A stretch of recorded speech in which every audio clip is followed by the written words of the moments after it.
What is your relationship to the first film? Do you remember watching it the first time, and what were your reactions like? I don't remember watching it again. It was like it just became part of our life. Yeah. Like yeah, It arrived to us and then never left us. We were quite young, Mm-hmm. I guess. Yeah. I think I remember like rewatching it maybe for the first time as a young adult and coming into like the world as an individual person and thinking about like entering the workforce or just entering the world as a young woman and feeling like, oh man, it really holds up. I remember all of these moments, but now it's ringing differently and having a different resonance to me now. Yeah.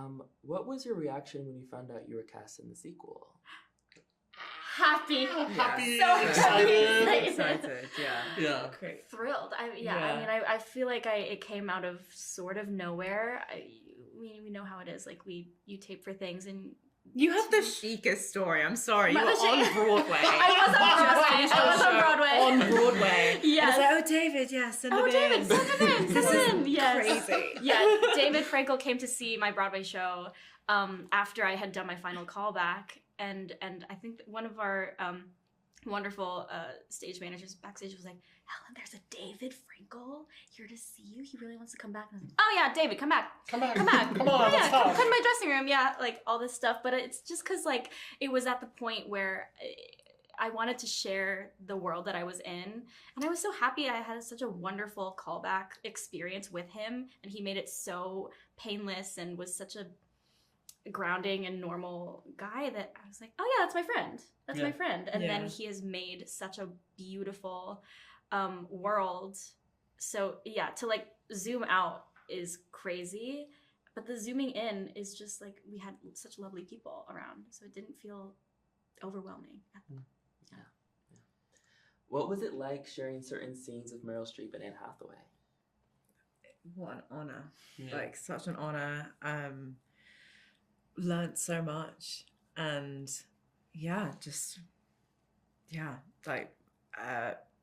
what else can you say? Like, it was just amazing.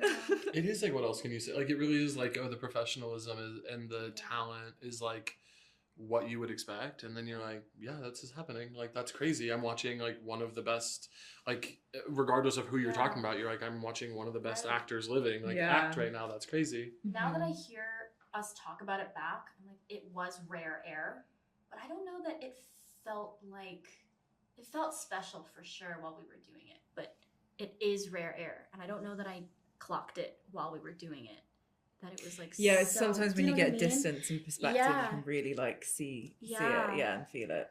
And you do, it's a balance because you want to like to appreciate the moment and take it all in, and also not make anyone feel weird and not be too like you're like, we are still at work. Like, I don't want to. It's a balance for sure. This one's for Simone. Simone, your new character is the new Emily, so to speak, but she isn't flustered. In fact, she's quite the opposite. She's really cool and composed. Can you tell me more about how you and the filmmakers brainstormed what your character would be like? Yeah. So Aline and David kept saying, like, this is someone who holds himself with such poise and like almost this regal kind of air to them, and has this quiet confidence and can like say things to Miranda and everyone else and kind of get away with it with a smile on her face kind of thing. So I watched a lot of like best moments of Rihanna because I was like, who can say anything and get away with it, basically. Obviously I'm exaggerating to a degree, but it just helped me get in the vibe of her confidence and her sassiness and just to embody that kind of feeling as a woman and then paint it in my own way, for a better word. Yeah. So that was a small insight to the process of developing her. Cool. Helen, you were performing in Broadway in the Broadway musical Maybe Happy Ending. At the same time, you were filming the scenes from this movie. What was that process like? For Maybe Happy Ending, it was such a personal, amazing journey. And at that point, I think I had done about 200, 300 performances. So it was something that I wasn't necessarily like nervous about remembering the lines anymore. So it was very exciting to start the day with so much newness and practice this muscle that I haven't necessarily like flexed before, and learned so much. And then to translate all of the comedy that I was learning in the Broadway show that I was doing at night and translate it to like a film setting. I also felt like a badass doing it because I knew how hard it was. And at the same time, I was excited to like surprise myself, and do something that maybe necessarily on paper I would have been like, I can't do that. That's too overwhelming. That's too crazy. And I was surrounded by an amazing support system, and everyone on set was so lovely and patient and wonderful that it just kind of felt like, let me just show up and try my best, and the rest will fall into place. Cool. Caleb, your character Charlie has a happy to be here vibe, but he expresses so much through his like subtle moments. Did you come up with like a backstory for him? Yeah, it's funny because it is like not so dissimilar from like my own. Like I thought a lot about like him being from a place like where I'm from, like kind of middle of nowhere, like rural America, and like wanting to move to New York and like be able to express himself. And Aline and I talked a lot about Nigel in the first movie, talking about reading Runway magazine under the covers with a flashlight and it being like a beacon of hope for kids like him and kids like me, Caleb, and also a kid like Charlie. And just I think the reason he's so happy to be there is because it means something different to him. He didn't I envisioned his character as not having grown up somewhere where there was access to a lot of open-mindedness or chicness or any of that.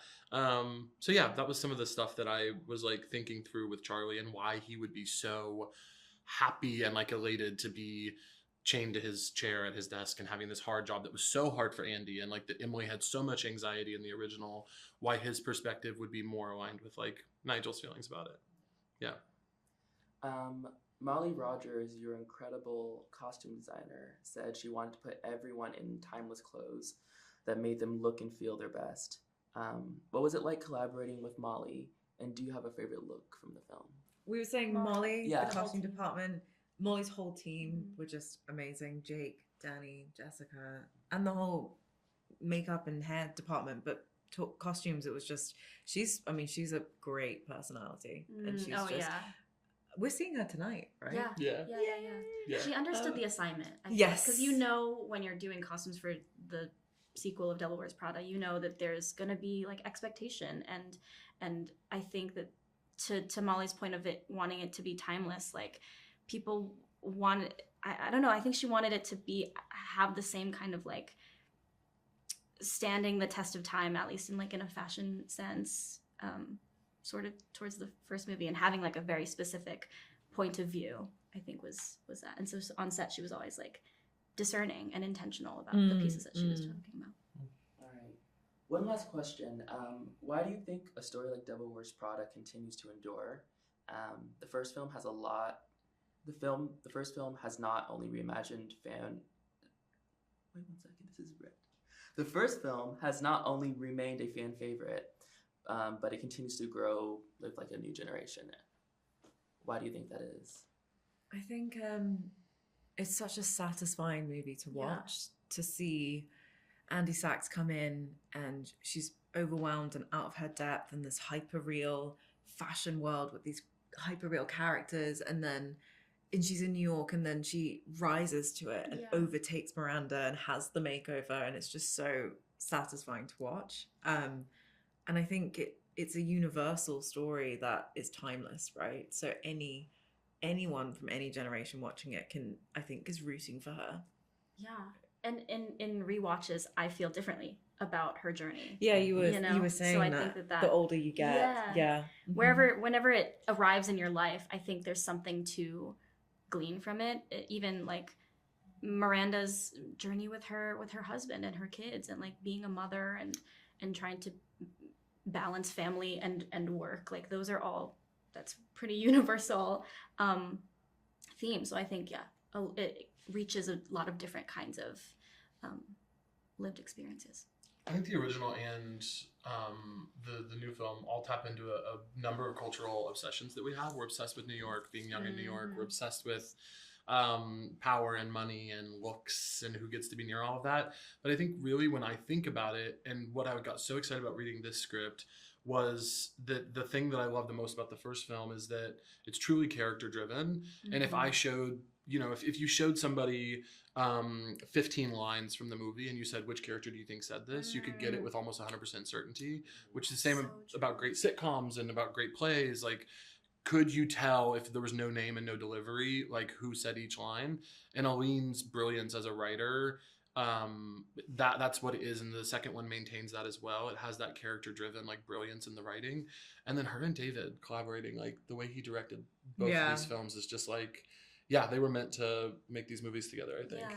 Yeah.